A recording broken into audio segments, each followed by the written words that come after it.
And what else might they do? I mean, we've seen them, this extraordinary assassination of the Hamas leader in an Iranian government guest house. What else have they up their sleeve? What else are they going to unleash? Now, as you've been hearing, we're focusing very much today on events in the Middle East. The region continues or seems sometimes to be on the brink of perpetual conflict, with diplomatic efforts continuing to yield little in the way of answers.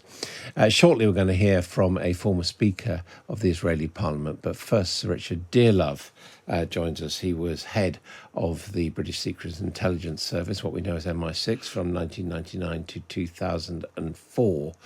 And Sir Richard Dearlove joins us now. Hello to you. Hello, Adam. How are you?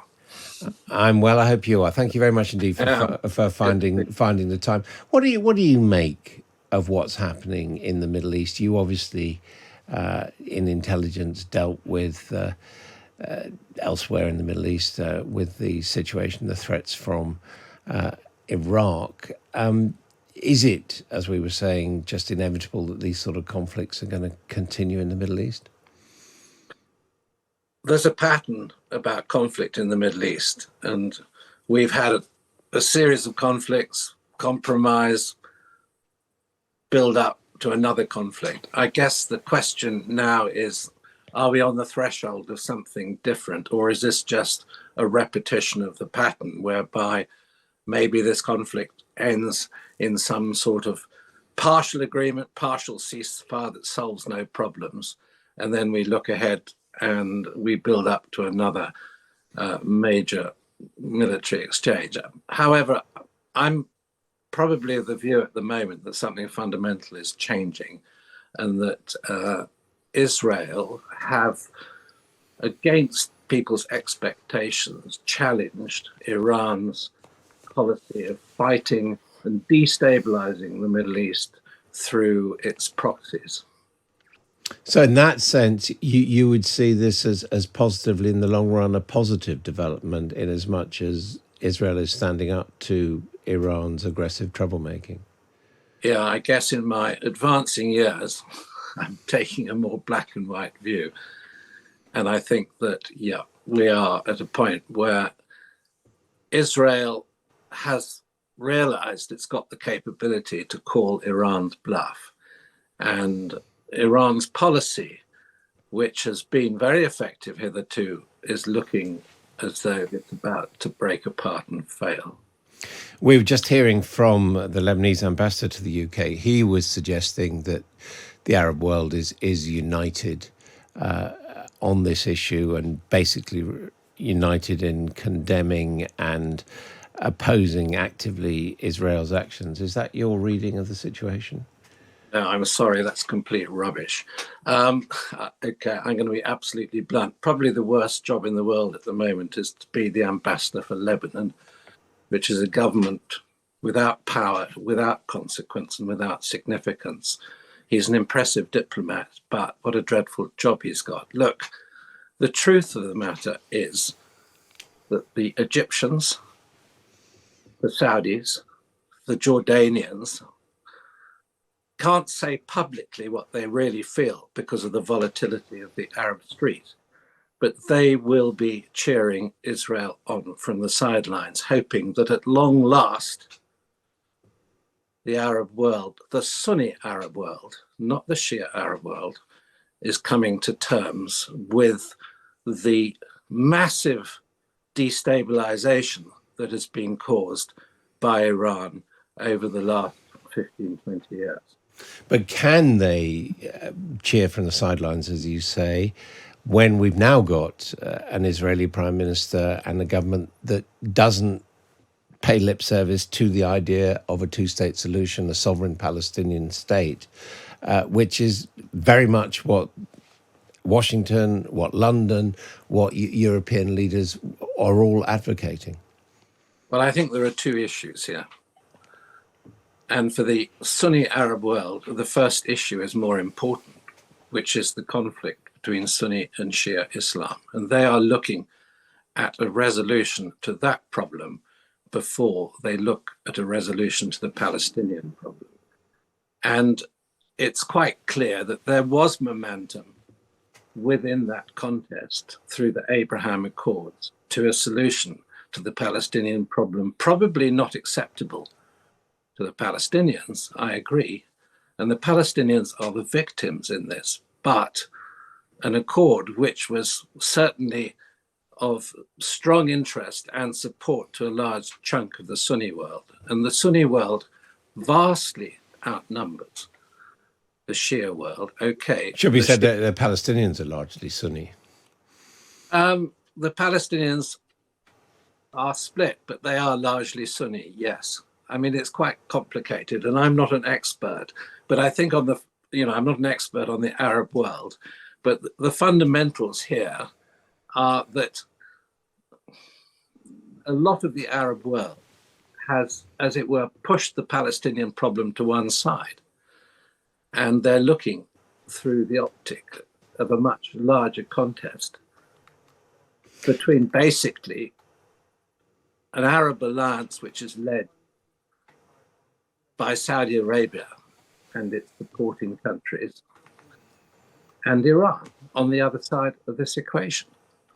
It sounds as if you expect that there's going to be, direct military confrontation with Iran, possibly led by Israel, attacking strategic installations in Iran? Look, the only country that can restrain Israel is the United States. We are within 6 weeks now of an American presidential election. The sort of cognoscenti, the political elite in Washington, have their mind totally preoccupied with something else. We've seen the failure of Blinken's ceasefire moves. Israel, in my view, is going to respond in a way which punishes Iran heavily, and damn the consequences. That's going to be their attitude at this point in time.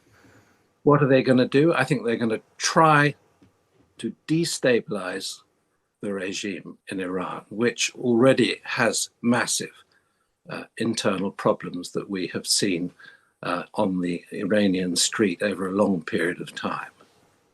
And I think that they will attack, obviously, their missile capabilities, probably try to take down some of their nuclear capability as well. And what else might they do? I mean, we've seen them, this extraordinary assassination of the Hamas leader in an Iranian government guest house. What else have they up their sleeve? What else are they going to unleash? And we know within Iran there is massive dissatisfaction with the theocracy, with the theocratic leadership. So, Richard, can I ask you, before we let you go, there is obviously, Donald Trump gave another rally last night. He returned to the scene where he was shot at not so long ago. There are lots of people who say that if Donald Trump were to win the American presidential election in November, that could really change what is going on in the Middle East. Some say in a good way, some say in a bad way. What's your view on that? I just don't think we know the answer because of Trump's unpredictability. I think probably in terms of global security, it's in our interest that Kamala wins this election. If Trump comes in, it's uncertain. We don't understand at the moment who his new national security team is, what line they take. I mean, if I had to make a guess, and it's a guess, I would say that he will go strongly in favor of supporting Israel, and there will be no, as it were, push for a compromise with Iran. There's a lot of people whose views are not expressed in this discussion who are saying this is an opportunity to cut off the head of the snake, and by that we mean Iran. It has been the massively destabilizing force in the Middle East through the Houthis, through Hamas, through Hezbollah, through the Shia militia in Iraq.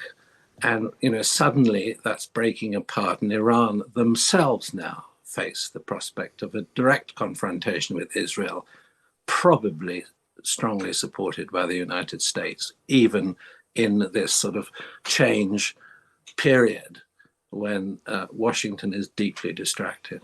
So, Richard, can we ask your view of the agreement concerning the Chagos Islands? We know that successive governments have been negotiating on this matter. What do you make of the settlement? Well, it looks on paper okay, and it seems to secure the future of the Diego Garcia base, which is important. But I think my question is, why on earth give up the sovereignty of the Chagos Islands at this point in time, when the biggest question facing us in terms of national security and foreign policy is the future of the West's relationship with China? And that base is of massive strategic importance when one looks at the issue of how the international community in the future will deal with an aggressive China. And we have seen what China has done in the South China Sea on building bases on islands and sort of trying to extend its area of sovereignty through the 9-dash line. But why make this move when there's no pressure or need to do so? We could have held it in abeyance for 5-10 years until we understand better what the West's future relationship with China is going to be. So, Richard Dearlove, thank you so much for your time this morning.